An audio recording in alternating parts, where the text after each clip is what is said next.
in front of my face.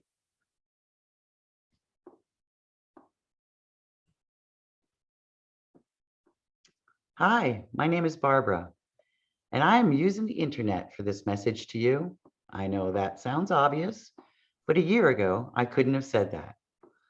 My story is about not having the internet and to ask you to speak up for those who are not connected. I live in rural upstate New York. How far upstate? Only a 2-hour drive from New York City. How rural? My little town boasts a population of 369. It's a farming community nestled in rolling hills with over 25% of the school children living below poverty. For many years, I commuted each week to New York City to run my consulting business, returning home on weekends. I became an active member of the New York City League of Women Voters as I was spending so much time in the city. In 2019, I needed to be home more for family reasons.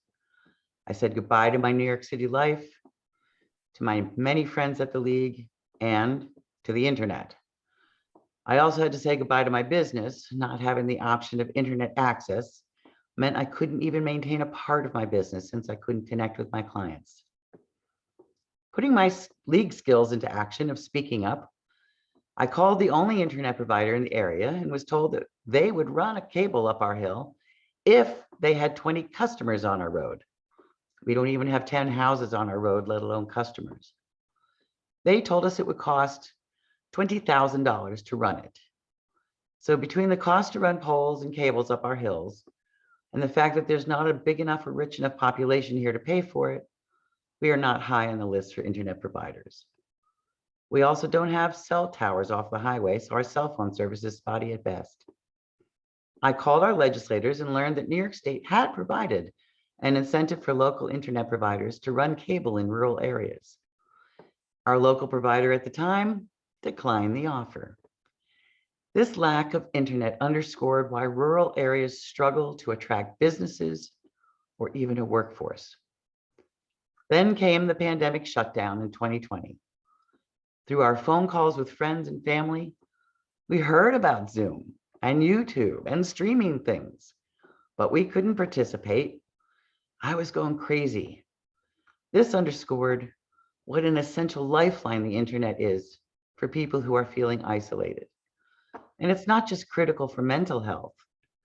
When we got sick, we couldn't do telemedicine. Rural medical care relies on services far away. Without those strong connections, we just don't have access to healthcare. One day, my neighbor drove by and stopped to chat. She's a grade school teacher. She said that, of course, they couldn't move to remote learning as most of her families do not own a computer, let alone have internet service. She herself could not afford a computer. And of course, the libraries were closed. She said that the school system was still running the buses on their routes, delivering lunches, since many of the kids depended on that food.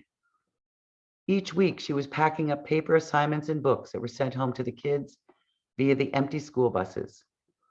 These children would be so far behind in their education, they may never catch up. This lack of internet deprives our students of a world of knowledge. My isolation ended last year when we saw the Spectrum cable trucks come into our area and start running the cable lines through the telephone poles.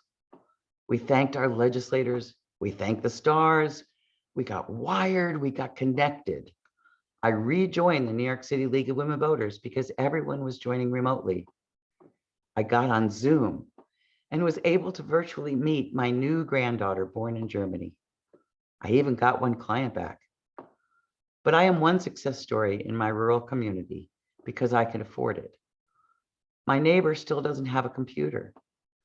For those of you who are connected, please help those who are not connected by raising your voice for digital equity in rural areas. It is needed for work, for healthcare, for education, for virtual voter education and town halls. Everyone should have affordable access. I urge my fellow members of leagues all across America to vote for digital equity at the National Convention this year.